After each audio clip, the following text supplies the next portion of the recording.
오늘 우리에게 주시는 하나님의 말씀은 마태복음 2장 1절에서 11절까지의 말씀입니다.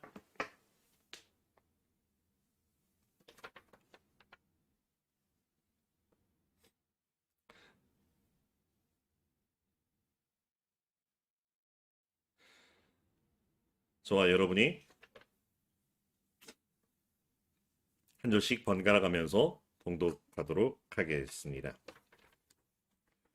헤롯 왕 때 예수께서 유대 베들레헴에서 나심에 동방으로부터 박사들이 예루살렘에 이르러 말하되 유대인의 왕으로 나시니가 어디 계시냐? 우리가 동방에서 그의 별을 보고 그에게 경배하러 왔노라 하니 헤롯 왕과 온 예루살렘이 듣고 소동한지라 왕이 모든 대제사장들과 백성의 서기관들을 모아 그리스도가 어디서 나겠느냐 물으니 이르되 유대 베들레헴이오니 이는 선지자로 이렇게 기록된 바 또 유대 땅 베들레헴아 너는 유대 고을 중에서 가장 작지 아니하도다. 내게서 한 다스리는 자가 나와서 내 백성 이스라엘의 목자가 되리라 하였음이니이다. 이에 헤롯이 가만히 박사들을 불러 별이 나타난 때를 자세히 묻고 베들레헴으로 보내며 이르되 가서 아기에 대하여 자세히 알아보고 찾거든 내게 고하여 나도 가서 그에게 경배하게 하라. 박사들이 왕의 말을 듣고 갈새 동방에서 보던 그 별이 문득 앞서 인도하여 가다가 아기 있는 곳 위에 머물러 서 있는지라. 그들이 별을 보고 매우 크게 기뻐하더라. 집에 들어가 아기와 그의 어머니 마리아가 함께 있는 것을 보고 엎드려 아기께 경배하고 보배합을 열어 황금과 유향과 모략을 예물로 드리니라. 아멘.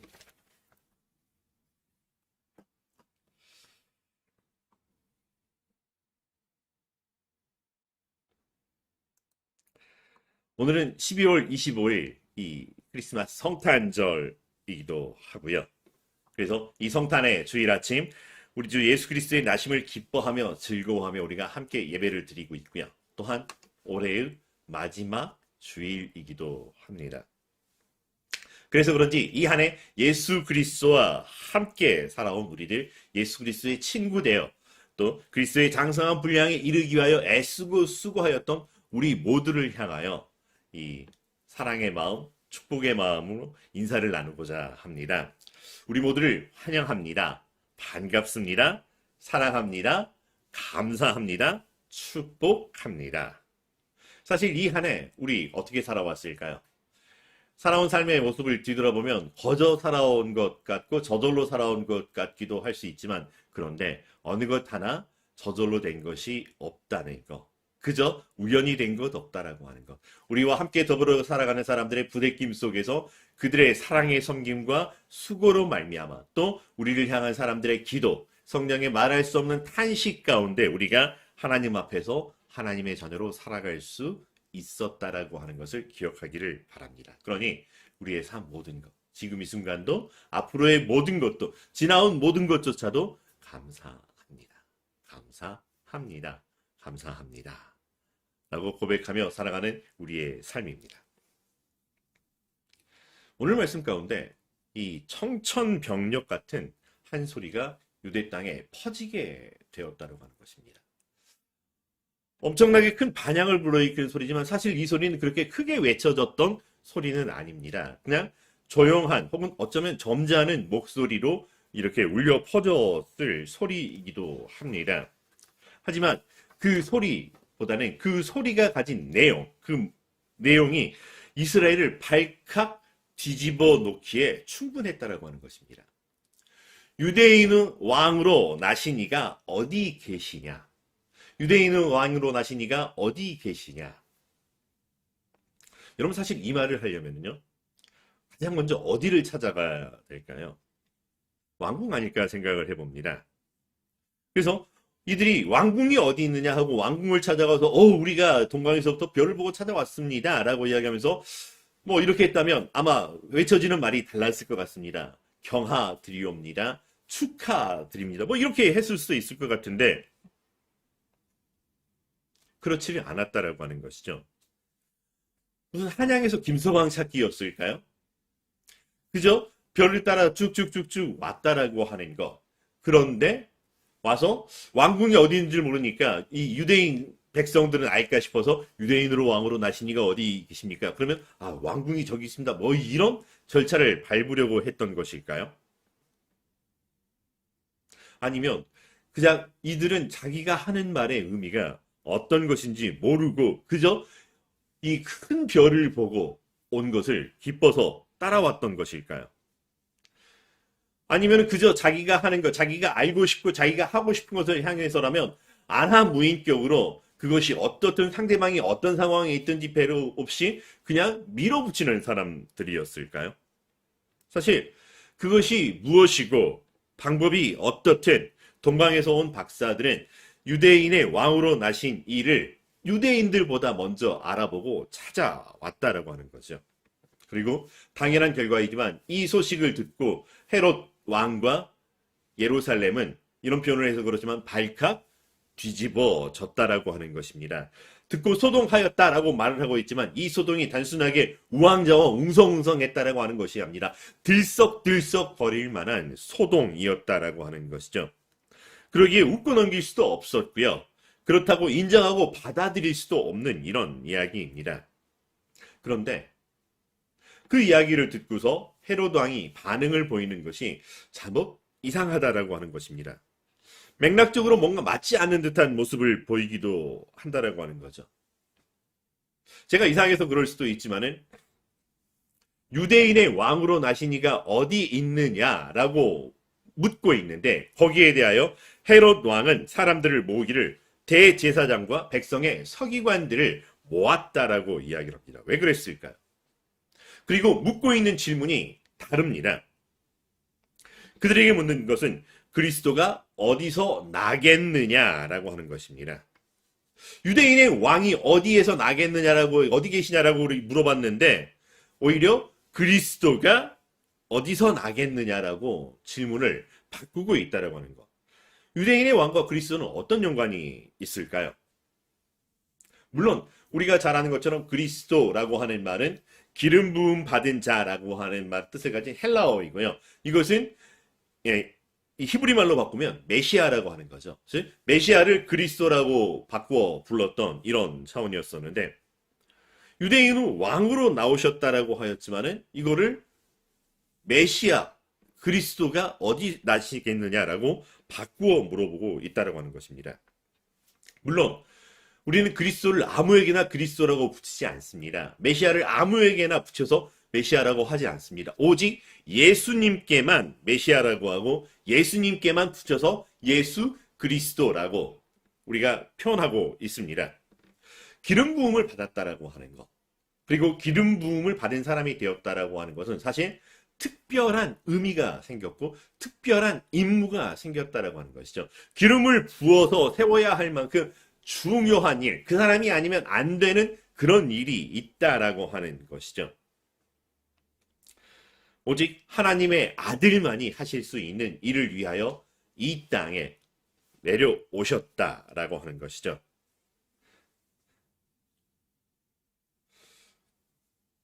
그런데 그런 이 그리스도라고 하는 단어를 헤롯이 어떻게 알고 사용을 했던 걸까요? 유대인의 왕이라고 하는 말을 어떻게 그리스도로 바꾸어낼 수, 연관을 지어 생각할 수 있었을까요? 아무리 우연이라고 하지만은 이 연관되지 않은 이것이 어떻게 될 수 있었을까?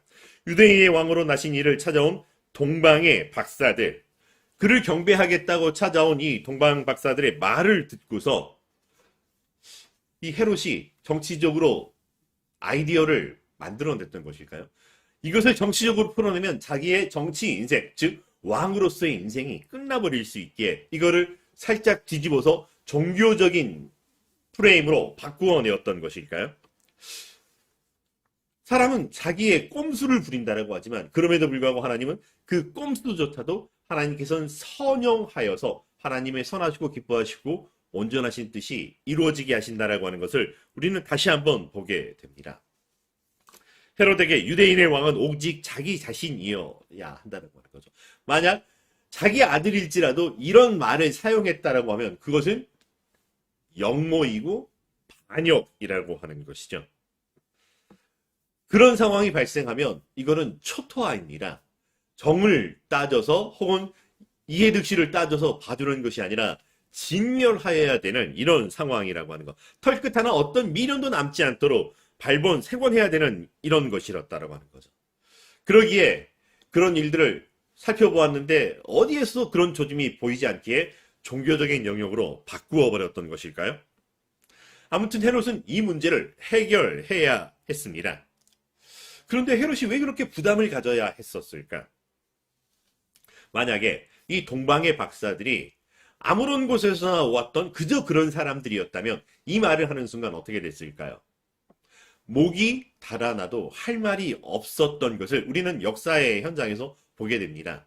사실은 그 나라를 대표하기도 하지만은 적대국인 경우에는, 그리고 적대국이 될 경우에는 사신의 목을 잘라서 돌려보는 것, 그런 역사를 우리는 보게 됩니다. 반역을 언급해요? 반란을 언급해요? 어쨌든 동방 박사들이었든지 아니면 동방 박사가 왔던 곳의 배경이었든지 무시할 수 없는 그 무언가로부터 압박을 받았던 것 같습니다. 문제를 받았기에 답을 해결해 주어야 한다고 하는 거죠. 마치 이런 이야기들은 우리 역사 속에서 이 중국이 사신을 보내어 우리나라를 얕잡아 보려고 학문적으로 이런저런 문제들, 골탕 먹일 문제들을 내면서 우리를 무시하려고 했던 이런 것들의 역사 속에서 볼 수 있습니다. 그럴 때 우리는 지혜로운 사람들이 나타나서 그 문제들을 풀어내고 오히려 그들이 풀어내지 못한 문제를 우리가 제시함으로 우리 민족의 우월성을 드러낸다라고 하는 이런 여러 가지 이야기들을 들어보기도 합니다. 어쨌든 헤롯 왕은 대제사장과 서기관들을 모아 지혜를 모아서 모범 답안을 작성하였습니다. 유대 베들레헴이오니 이는 선지자로 이렇게 기록된 바 또 유대 땅 베들레헴아 너는 유대 고을 중에서 가장 작지 아니하도다. 내게서 한 다스리는 자가 나와서 내 백성 이스라엘의 목자가 되리라 하였다는 이 말씀을 찾아내고 박사들에게 들려주었다라고 하는 거죠. 어쩌면 정치적이었을 문제를 이거를 종교적인 문제로 바꾸어 내어서 이걸 해결했다라고 해서 그렇게 끝날 사람이 아니었다라고 하는 거죠. 헤롯은 박사들에게 별이 나타난 때를 가만히 물어보았습니다. 그리고 자기도 가서 그 아기에게 경배하겠다라고 마치 대인배다운 뭔가 모습을 보여주기도 합니다. 그러나 우리는 잠시 말씀이 진행되면 얼마나 끔찍한 일이 벌어지는지, 시기를 특정할 수 없기에 대충 위아래로 나이를 헤아리면서 아기들을 모두 진멸해버리는 이 잔혹한 역사의 모습을 보기도 하고요. 어쩌면 그것이 우리의 자화상이라고 할 수도 있을 것 같기도 합니다. 동방 박사들 앞으로 다시 동방에서부터 보았던 별이 앞서 인도하게 되고 그 별이 아기 예수 있는 곳 위에 머무른 것을 보고서 그 집에 들어가 그 아기에게 경배를 드립니다.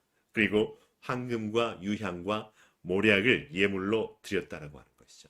결국 동방의 박사들은 그들이 알고자 하였고 하고자 하였던 그 모든 것들 이 말씀 안에서 모두 마무리하였다라고 하는 것을 볼 수 있습니다. 예수님의 탄생과 관련된 그냥 해프닝 에피소드였을까요? 그런데 어쨌든 이 일로 말미암아서 아기 예수가, 구주 예수가 이 땅에 유대인의 왕으로 나실 이가 그리스도 예수가 이 땅에 태어나셨다라고 하는 것이 온 천하 만물이 알 수 있도록 드러내었다라고 하는 거죠.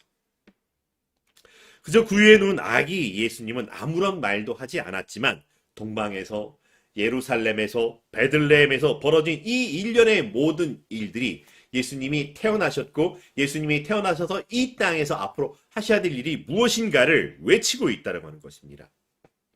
그런데 사실 오늘 모습은 예수님은 그저 갓 태어난 아기였을 뿐이었고요. 유대인의 왕 혹은 하나님의 아들로서의 어떤 위엄이나 권위를 찾아볼 수가 없습니다. 유대인의 왕으로 태어나신 이라고 하는 이가 무색할 만큼 처참한 마국간 말구유라고 하는 이 상황이 사실은 역설적이기도 합니다. 그렇지만 그럼에도 예수님 이 땅에 태어나셨다라고.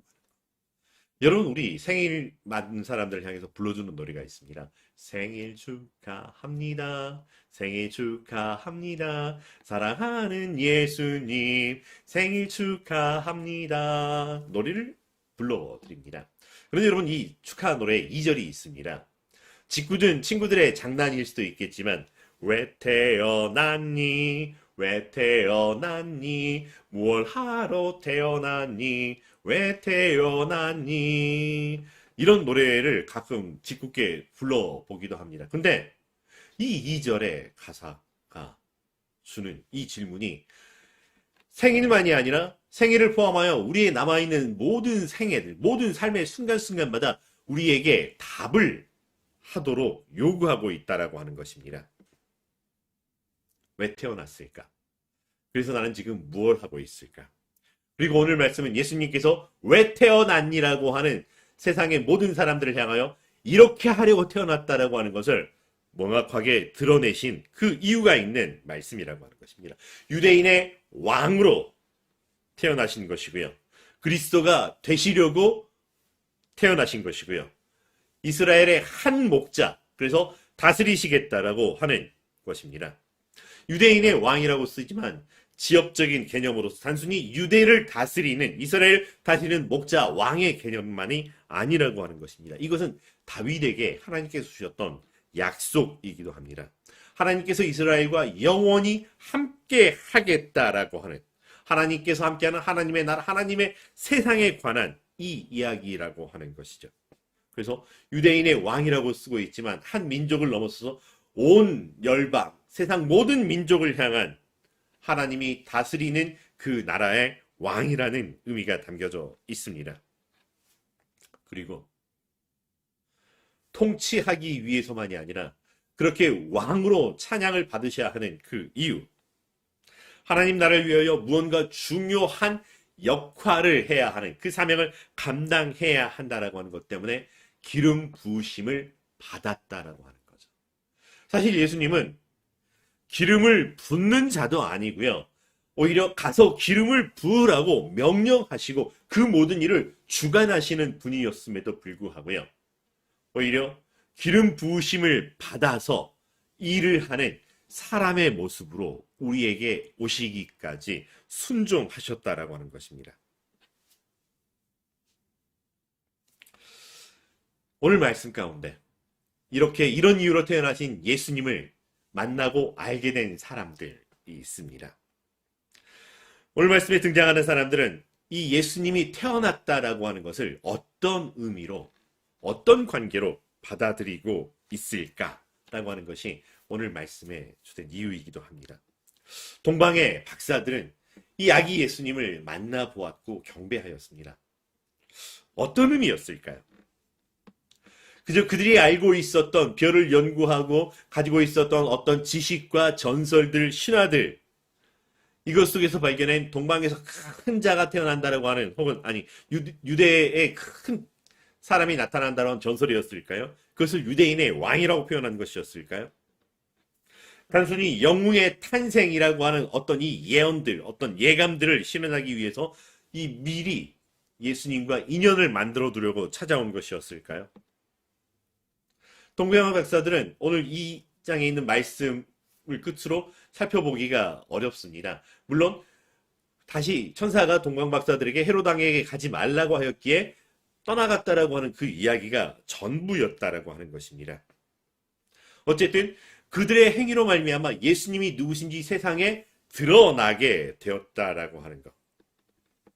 하나님께서 이스라엘을 다스릴 한 사람을 보내실 것, 내 백성 이스라엘의 목자가 될 것, 이것을 드러내셨던, 아무도 알아주지 않고 아무도 모르고 있었고 알아주지 않던 조용한 태어남이었지만 온 천하 만물 앞에 결코 조용할 수 없는 사건으로 드러내 주었다는 것이죠. 그리고 아기 예수를 경배하였습니다. 그런데 아쉬운 것은 그들이 어떤 의미로 경배하였을까라고 하는 것이 나오지 않았다는 것입니다. 베드로가 그랬던 것처럼 도마가 그랬던 것처럼 주는 그리스도시요 살아계신 하나님의 아들이십니다라고 하는 고백이 이어지지 않았다라고 하는 것. 헤롯은 더더욱 안타깝습니다. 예수님은 구약의 말씀이 전하고 선지자의 글로 기록된 바대로 만나서 알게 되었습니다. 아, 이런 의미구나. 하나님께서 보내신 사람이구나. 라고 알게 되었지만, 그러나 그를 경쟁자로 보고, 자기의 이익을 해하는 자로 보고, 자기를 괴롭히는 대상으로 적대자로 분류해버리고 말았다라고 하는 것입니다. 우리는 이러한 사람들의 모습에서 예수님을 대하는 두 가지 안타까운 모습을 볼 수 있습니다. 동방박사들, 아기 예수를 찾아오고 아기 예수를 경배하였습니다. 하지만 과연 이것이 진정한 예배일까라고 하는 물음표를 맞이하게 됩니다. 어쩌면 이들에게 예수님은 여전히 아기 예수, 그냥 이 땅에 전설이 태어났다라고 하는 현장을 목도하는 그것으로 끝이 나고 버린 것 같은 안타까움이 있다라고 하는 것입니다. 그들이 알고 있던 어떤 지식과 전승들, 그리고 그 예언을 위해서 기꺼이 자신의 삶을 바쳐 그 머나먼 여장을 감당할 만한 순종을 보여왔고 그 열정을 보여왔습니다. 하지만 우리의 신앙은 그보다 한 걸음 더 나아간다라고 하는 거죠. 지식을 가지고 있고 전승을 알고 있고 예언을 미리 맡았다라고 알고 있었다 하는 것에서 한 걸음 더 나아가야 된다라고 하는 것입니다. 그를 경배하고 있지만 그를 고백하고 있지는 않았다라고 하는 것이죠. 베드로나 도마, 조금 전에 언급했지만 주는 그리스도시요 살아계신 하나님의 아들이라고 하는 이 고백은 지식이나 지혜, 어떤 전승, 어떤 예언을 통해서 고백했던 것이 아니라 예수님과 함께하는 삶을 체험함으로 말미암아서 삶에서 드러나왔던 고백이라고 하는 것입니다. 그래서 우리는 주는 그리스도 살아계신 하나님의 아들이시라고 하는 이 문장이, 이 신앙 고백이 외워서 알고 있는 것이 아니라 우리의 삶이 되기를 간절히 소망하는 것입니다. 예수님과 하나가 되어 이 땅에 그리스도인으로 산다라고 하는 것, 우리 몸에서 그리스도의 향기가 난다라고 하는 것입니다. 바리새인들의 모습, 경건하기 위하여 얼마나 철저히 자기를 지켜 순종하고 절제하는지 모릅니다. 그러나 하나님 그것을 가리켜 거룩함이라고 이야기를 하지 않습니다. 우리의 신앙생활이 하나님을 알고 예수님을 아는 지식이 많아져 가는 것으로 평가되는 것이 아니라 우리 몸에서 나는 그리스도의 향기로 말미암아 우리가 예수 그리스도와 하나가 되어 우리의 모습을 보니 하나님의 얼굴을 배우는 것 같다라고 하는 그 일이 이루어지기까지 한 걸음 한 걸음 예수님과 함께하는 삶을 만들어가는 것이라고 하는 것입니다. 그렇지 않을 때 우리는 울리는 소리나는 구리와 울리는 꽹과리가 되어서 그저 사람들에게 시끄러운 소리를 드러낼 뿐이라고 하는 것이죠. 우리가 그리스도인이라고 하는 것, 예수님의 친구가 되었다라고 하는 것, 예수님을 빼버리면 아무것도 아니라고 하는 것이죠. 그러기에 우리의 모든 시작과 모든 끝과 그 모든 여정 순간순간마다 예수님과 함께함이라고 하는 것이 우리에게 배어있기를 간절히 바랍니다. 삶에 열심히 살다가 깜빡 잃어버릴 수도 있겠지만 아니요. 그 몰입을 주시는 이조차, 그 몰입을 인도하신 이가 성령 하나님이심을 알기에 우리는 온전히 성령 하나님 안에서 예수 그리스도와 하나가 되어 있는 이 삶이 우리 그리스도인의 삶입니다. 예수님은 그저 우리가 돌봐야 되고 우리가 섬겨드려야 하는 아기 예수님이 아니라 나와 함께 하시며 내 삶의 모든 현장 곳곳마다 오히려 나를 지키시는 주의 지팡이와 막대기로 나를 안위하여 주시는 나의 구원자, 나의 구주이시라고 하는 것을 기억하시기를 바랍니다. 그래서 베드로처럼 금과 은은 내게 없지만 내게 있는 것으로 내게 주노니 내게 있는 것은 곧 나사렛 예수 그리스도라고 하는 그 삶이 우리 안에 이루어지기를 주의 이름으로 축원합니다. 두 번째는 헤롯처럼 예수님을 불편하게 여기는 삶의 모습입니다. 적대적이었다라고 하는 거죠. 감추고 싶고요. 없애버리고 싶은 이런 이야기이기도 합니다. 예수님 때문에 불편하다라고 하는 것입니다. 우리 그리스도인의 모습을 보면 이 예수님이 좋은 걸 어떡합니까? 찬송하듯이 예수님이 좋은 걸 어떡합니까? 찬송하기도 합니다. 근데 우리 삶에서는 어떤가요? 실제로 불편해 할 때가 있습니다. 그러다 보니 우리는 익명의 그리스도인으로 아무도 내가 교회 다닌다라고 하는, 아무도 내가 그리스도인이라고 하는, 내가 아무도 하나님의 자녀라고 하는 것을 알지 못하게 하려고 하는 그런 마음을 가질 때가 있다라고 하는 것입니다. 아는 것이 힘이라고 하는데 아는 것이 때로 병이 됩니다. 괜히 성경 말씀을 알고서 이거 재밌는데 이걸 못하고 저거 저렇게 해야 되는데 저걸 못하고 하지 못하는 것 투성이다 보니까 내 마음대로 내 기분대로 살지 못해 불편하다라고 하는 것입니다. 그래서 내 삶이 예수님 때문에 불편합니다. 차라리 없었으면, 차라리 몰랐으면, 차라리 모른 척 해버리면 간단할 수 있는데, 아니면 예수님을 알고 예수님처럼 살다 보니까 다른 사람들이 불편합니다.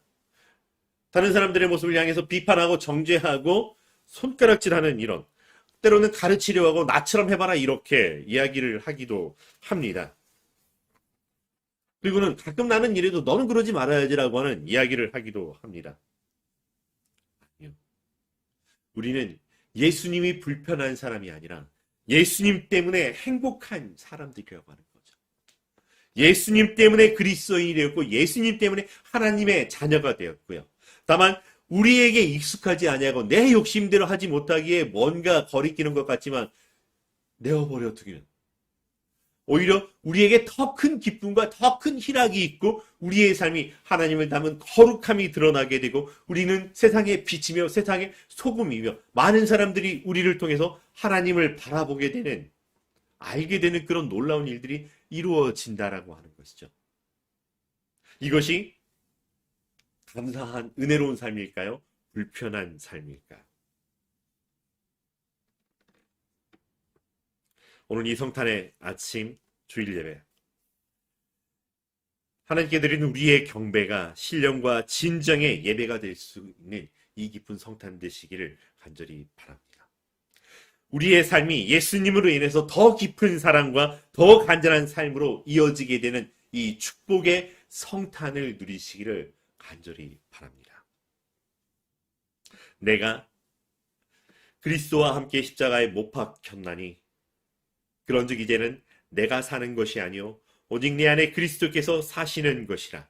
이제 내가 육체 가운데 사는 것은 나를 사랑하사 나를 위하여 자기 자신을 버리신 하나님의 아들을 믿는 믿음 안에서 사는 것이라. 갈라디아에서 주셨던 말씀입니다. 성탄의 아침에, 탄생의 아침에 죽음을 이야기하기는 그렇지만 예수님과 함께 하나가 되어 이루어지는 우리의 삶이 오늘부터 남아있는 우리의 생에서 온전히 이루어지기를 간절히 바랍니다. 지식과 정보의 하나로 예수님을 채워내가는 삶으로 끝나는 것이 아니기를 바랍니다. 누리시기를 바랍니다. 예수님께서 이 땅에 오신 이유를 알고 있는 사람으로 머무르지 않고 그 이유와 하나가 되어서 우리의 삶을 살아가기를, 만들어 가기를 간절히 바랍니다. 세상의 소동이거나 소란스러운 해프닝이 아닌 조용하지만 하나님의 임재가 되는, 어쩌면 그로 말미암아 그래서 다시 한번 세상이 소동한다 할지라도 하나님을 세상에 드러내고 예수 그리스도를 세상에 드러내게 되는 하나님 자녀의 삶이 되기를 주의 이름으로 축원합니다. 예수님이 어디에서 태어나셨나, 지금 태어나셨나 라고 하는 이것보다 예수님과 함께하는 삶으로 말미암아 예수님을 향한 고백을 만들어내는, 그 고백이 우리를 지켜내고 그리스도의 장성한 분량에 이르게 하고 하나님의 자녀가 되게 하고 착하고 충성된 종이라고 하는 하나님의 인정과 칭찬을 받게 되는 그 날이 우리의 삶에 날마다 날마다 이루어지기를 간절히 바랍니다. 모셔두시지 마시기를 바랍니다. 예수님은 아기 예수님이 아니라고 하는 것. 불편해하지 마시기를 바랍니다. 함께 하면서 서로 정이 들듯이 함께하는 예수님과의 삶 안에서 우리는 하나님의 자녀로 성숙하고 성장해지고 있다라고 하는 것. 그리고 우리의 삶을 통해서 세상이 그리스도를 잊게 되고 그리스도의 향기를 맡게 되고 많은 사람들이 우리와 함께 옳은 대로 하나님께로 돌아가게 된다라고 하는 이 역사를 이 성탄의 아침 이제 우리 남아있는 생애를 통해서 이루어가는 더 잘 돕는 사람들 되시기를 주의 이름으로 축원합니다. 기도하겠습니다. 사랑과 은혜가 충만하신 여호와 하나님 감사합니다. 우리가 무엇이 간데 하나님 우리를 찾아와 주시고 우리를 친구 삼아 주시고 우리를 하나님의 자녀가 되기까지 그래서 죽기까지 우리와 함께하여 주셨는지요. 이 성탄의 아침에 예수님이 땅에 오신 이유를 돌아보게 됩니다. 나의 왕이시고 나의 구주이십니다. 그리고 나를 다스려 주시고 나와 함께 하시면서 내가 하나님의 자녀로 살게 해주시는 분입니다. 이제 이 예수님과 함께하며 살겠습니다. 다짐하는 우리의 삶 되게 하여 주시옵시고 우리의 삶을 통하여 세상에 빛이 되고 세상에 소금이 되고 그래서 많은 사람들이 나도 너와 같이 하나님의 자녀 되어 살고 싶다라고 하는 소망을 불러일으켜내는 우리의 삶 되게 하여 주시옵소서. 예수님의 이름으로 기도합니다.